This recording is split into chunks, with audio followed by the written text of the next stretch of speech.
সকলকে আমার নমস্কার। আজকে অন্নপূর্ণা যোজনার একটা বড় ঘোষণা নিয়ে এসেছি। এখানে কিছু কিছু আমারও মতামত আপনাদের সঙ্গে আলোচনা করব। আপনারা পুরো ভিডিওটা দেখবেন, শুনবেন, তারপরে কমেন্ট করবেন যে আমি যেটা বলেছি এই কথাটা আপনাদের কাছে ঠিক মনে হয় কি হয় না। তো অন্নপূর্ণা যোজনার ফর্ম ফিল আপ তো বহু লোক করেছে, লক্ষ লক্ষ লোক করেছে, সেটা আপনারা সবাই জানেন। অফলাইনেও করেছে, অনলাইনেও করেছে। এবার মূল কথায় আসি। সবাই তো জানে যে যাদের টাকা ঢুকেনি 1 জুলাই টাকা ঢুকবে। আর এটাও আপনারা জানেন যে আমাদের মুখ্যমন্ত্রী শুভেন্দু অধিকারী মহাশয় বলছেন যে 2 মাসের টাকা কিন্তু একবারে ঢুকবে, 6,000 টাকা। আর এখন কিন্তু এটাও জানা আছে, এখন কিন্তু পুরো ভেরিফিকেশনের কাজ চলছে। প্রচুর ফর্ম ভেরিফিকেশন করা হয়ে গেছে। আর যেগুলো হয়নি, অনলাইন ফর্ম যেগুলো ফিল আপ হয়েছে বা অফলাইনেও এখনও যেটা হচ্ছে, সেগুলো কিন্তু ভেরিফিকেশন পুরো জোরতোর কাজ চলছে। তখন মূল যেটা বক্তব্য হলো, এখন তো আপনারা শুনছেনই যখন স্পট ভেরিফিকেশন হবে, মানে বাড়ি বাড়ি যাওয়া হবে। বহু জায়গায় বাড়ি বাড়ি কিন্তু যাওয়া শুরু হয়ে গেছে, আর অনেক জায়গায় কিন্তু যাওয়া হয়নি বা যাবেন। আর এমনও হচ্ছে অনেক জায়গাতে ফোন করে কিন্তু কোনো একটা জায়গায় ডাকা হচ্ছে ভেরিফিকেশন করার জন্য। কিন্তু আমি সেই সব জনগণের উদ্দেশ্যে বলবো, যাদের বাড়িতে যাচ্ছে ভেরিফিকেশন করতে, আর যেসব আধিকারিকরা ভেরিফিকেশন করছে তাদের উদ্দেশ্যে বলবো, আপনারা ভেরিফিকেশন করছেন, আপনাদের কাজ করছেন, করেন। কিন্তু আমার যেটা এখানে মেন বক্তব্য বলার, ভেরিফিকেশনটা আসলে কিসের হচ্ছে, ভেরিফিকেশনটা নিয়েই আজকে আমার কথা। অনেক জায়গায় দেখছি আমি ভেরিফিকেশনটা বলছেন যে যাদের বাচ্চা আছে টিকাকরণ করছে, অনেকে আছে টিকাকরণ তো সরকারি সংস্থা থেকেই করছেন। আবার অনেকে আছে কিন্তু যাদের হিউজ পয়সা, অনেকে আছে 3 মাসের, 6 মাসের, 9 মাসের, এগুলো অনেকে কিনে নিয়ে করছেন। তো আপনাদের ডিসিশন একবারে সঠিক যে যারা যারা সরকারি টিকাকরণ দেননি তাদের কিন্তু অন্নপূর্ণা ভাণ্ডার থেকে তারা বঞ্চিত থাকবেন, এটাও একবারে ঠিক। কিন্তু যেটা আরেকটা ভেরিফিকেশনের কথা বলা হয়েছে, যেমন ধরেন যারা সরকারি স্কুল নিয়ে, যারা সরকারি স্কুলে পড়েন তারা অন্নপূর্ণা যোজনা সুযোগ পাবেন, আর যারা পড়ে না তারা সুযোগ পাবেন না। এ কথাটা কয়জনার ঠিক মনে হয়? এই নিয়ে আমি একটা কথা বলি যে দেখেন, এটা হচ্ছে শিক্ষা ব্যবস্থার ব্যাপার। শিক্ষা ব্যবস্থা প্রতিটি মা বাবা জানে যে প্রথম থেকে যখন বাচ্চারা সরকারি স্কুলে পড়ে, আগেকার দিনে তো সবাই সরকারি স্কুলেই পড়তো, তো আগেকার যিনিরা আজ মা বাবা হয়েছেন তারা ভালো করেই জানেন যে যেহেতু প্রথম থেকে সরকারি স্কুলে বাংলা মিডিয়াম, মানে বেশিরভাগই বাংলা বই, ইংলিশ বই কম আছে, 1টা বা 2টা। তো বাচ্চারা হয় কি, প্রথম থেকে তো ঠিক ভালো করেই পড়াশোনা করে, ওরা বাংলা পড়তে পড়তে এমন হয় বাংলাটাতে ওদের এত চর্চা হয়ে যায়, ওরা বাংলাটাকে ওদের পছন্দ, ইংলিশটাতে ওদের দুর্বলতা বেশিরভাগই ছাত্রের দেখা যায়। প্রায় 100-এর মধ্যে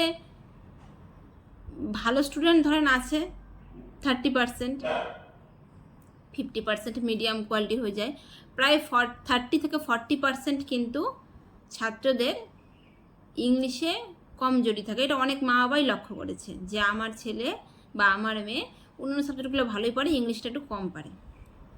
তো এইসব কারণে কিন্তু মাধ্যমিক, উচ্চ মাধ্যমিক পরীক্ষায় অনেকের ইংলিশে ব্যাক এসছে। আপনারা আগেকার কাগজপত্রগুলো দেখবেন, যারা আগেকার আর কি পড়াশোনা শিক্ষার্থীরা, তারা কিন্তু ওরকম অনেকেরই বাচ্চারা হয়েছে আগে, মানে আমি আগেকার কথাটা বলছি, যে মাধ্যমিক উচ্চ মাধ্যমিকে কিন্তু ব্যাক এসেছে। সেই দেখে বর্তমান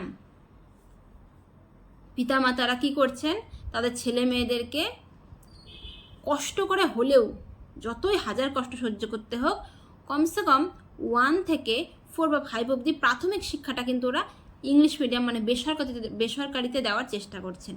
এটা কেন চেষ্টা করছেন? শুধুমাত্র ইংলিশেতে তাদের দুর্বলতাটা কাটে, আর তাদের যেন ইংলিশে একটু ভালো হয়, তাদের গোড়াটা যেন ইংলিশে একটু মজবুত হয়, শুধুমাত্র এই উদ্দেশ্যে।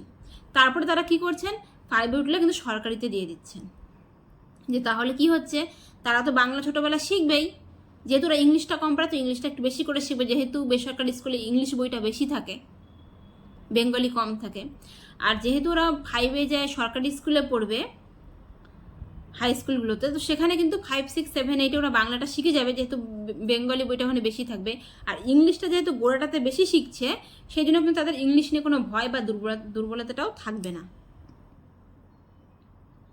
সেই জন্য মানে গরিব থেকে গরিব লোক বলা চলে, যেমন ধরেন মানুষের বাড়ি যদি খাটতে হচ্ছে, লোকের বাড়িতে কাজ করে বাসন মেজে যদি 2 টাকা ইনকাম করতে হচ্ছে, তবুও কিন্তু তারা 2 টাকার জন্য ছেলে মেয়েকে একটু ভালো শিক্ষা দেওয়ার, একটু ভালো মানে তারা যেন জীবনে উন্নতি করতে পারে, তাদের শিক্ষাটা যেন ভালো হয়, সেই জন্য কিন্তু তারা হাজার কষ্ট মেনেও কিন্তু বেসরকারি স্কুলে পড়ানোর চেষ্টা করছে, শুধুমাত্র তাদের ছেলের ভালো ভবিষ্যতের জন্য। আর যেটা বড় কথা, এমনকি অনেক বাবাকেও দেখা গেছে লেবারি কাজ করতে, ভ্যান চালাতে, অনেক বোঝা বহন করতে, অথচ তাদের ছেলে মেয়ে কিন্তু বেসরকারিতে পড়ে। কেন? যাতে তাদের একটু শিক্ষাটা, গোড়ার পড়াশোনাটা যেন একটু ভালো হয়, তাদের যেন গোড়াটা একটু মজবুত হয়, শুধুমাত্র এই উদ্দেশ্যে। আর একটা ব্যাপার যেটা বড় বুঝতে হবে, দেখেন বেসরকারি স্কুল প্রচুর আছে, যেটা মান্থলি ফিস 500 টাকারও আছে, 1000 টাকারও আছে, 10,000-এরও আছে, 20,000 আছে, এমনকি 40,000-এরও আছে মান্থলি ফিস। তাহলে বহু ধরনের কিন্তু বেসরকারি স্কুল আছে। তো আপনারা 500 টাকার সাথে কিন্তু 50,000 টাকা কোনোভাবেই কম্পেয়ার করতে পারেন না। 500 টাকার সাথে কোনোভাবেই 20,000 টাকা বা 30,000 টাকার মান্থলি ফিসে কিন্তু কম্পেয়ার করা যায় না।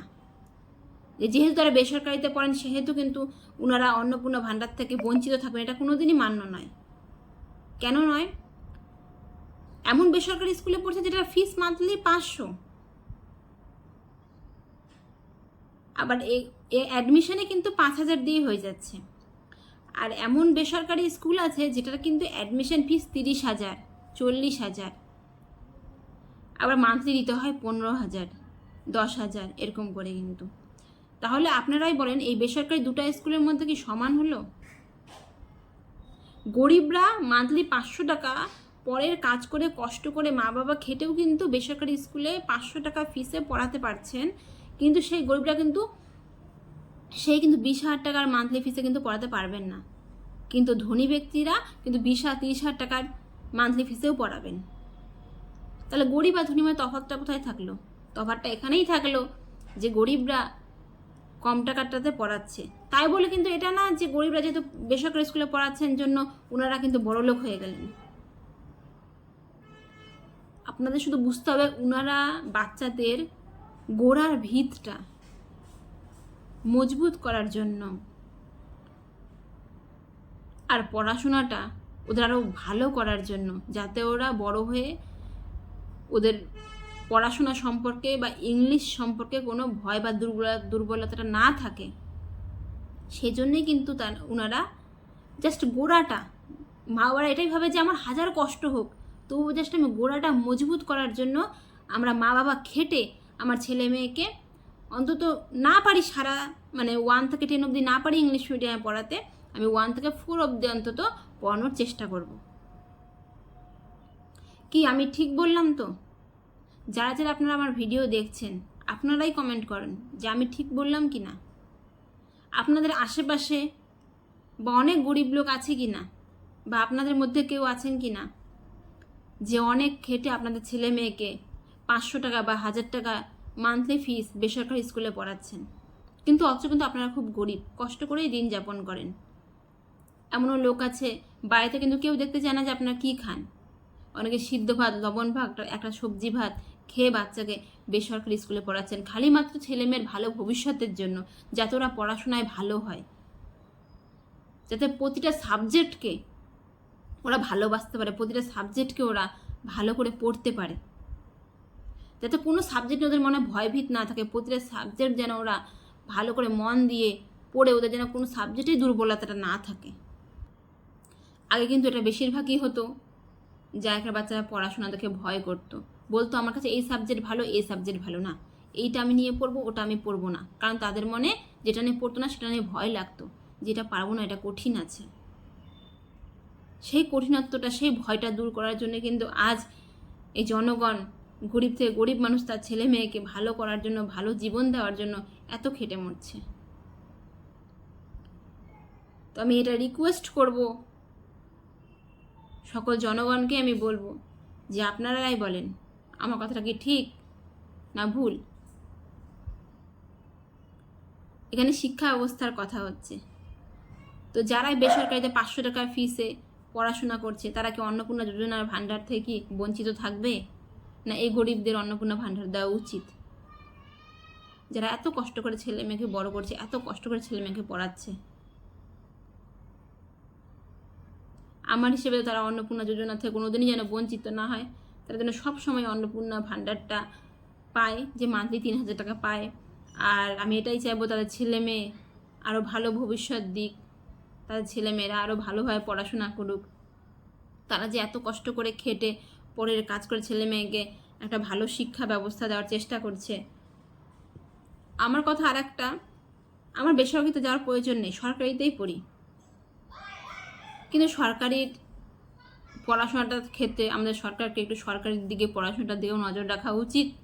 সেদিকেও একটু যাচাই করা উচিত যে সরকারি ব্যবস্থায়, সরকারি স্কুলগুলোতে পড়াশোনা কেমন হচ্ছে, সেদিকেও আপনারা একটু কড়া নজর দেন। আর সেই দিকেও পড়াশোনা আরও ডেভেলপমেন্ট করুন। তাহলেই কিন্তু আমাদের এই গরিব জনগণকে কোনো বেসরকারিতে দিতে হবে না, সরকারি ক্ষেত্রে থেকেই তারা ভালো শিক্ষা ব্যবস্থা লাভ করবে।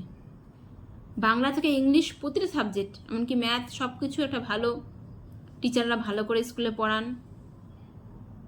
বাচ্চারা সব সাবজেক্টেই যেন মানুষের, প্রতিটা বাচ্চারই যেন সব সাবজেক্টেই প্রতিটা বাচ্চারই যেন সব সাবজেক্টে জড়তা কাটে, ভয় কাটে। তারা যেন প্রতিটা সাবজেক্ট খুব আনন্দ সহকারে, মনোযোগ সহকারে পড়তে পারে। তো আজকের মতো এতটুকুই। আমার যদি এই ভিডিও ভালো লাগে বা আমার কথাগুলো যদি ভালো লাগে, তো অবশ্যই আপনারা একটা কমেন্ট করে যাবেন। আর আমাদের সরকারকে আমি এটাই বলবো যে গরিবদের, এই গরিব জনগণকে যারা খুব কষ্ট করে বাচ্চাদের পড়াশোনা করাচ্ছে, এদের সাহায্য থেকে, এই অন্নপূর্ণা ভাণ্ডার থেকে বঞ্চিত করবেন না, এটা আমার রিকোয়েস্ট। আপনারা দেখেন, ভালো করে যাচাই করেন যে তারা কোন স্কুলে পড়ছে, কত টাকার স্কুলে পড়ছে, তবেই আপনারা চিন্তাভাবনা করে তবেই আপনারা আপনাদের কাজটাকে আরও এগিয়ে নিয়ে যান। কারণ শিক্ষা ব্যবস্থাটা হচ্ছে এমন একটা জীবনের পার্ট, একটা অংশ, যেটা ছাড়া মানুষের মূল্যহীন, যেটা ছাড়া আজকাল মানুষ মূল্যহীন। আমার যে দিক দিয়েই হোক, সরকারি দিক দিয়ে হোক আর বেসরকারি দিক দিয়েই হোক, পড়াশোনায় জীবনের মূল ধন, মূল সম্পত্তি আর মূল বিষয়। এর মতো এতটুকুই। নমস্কার।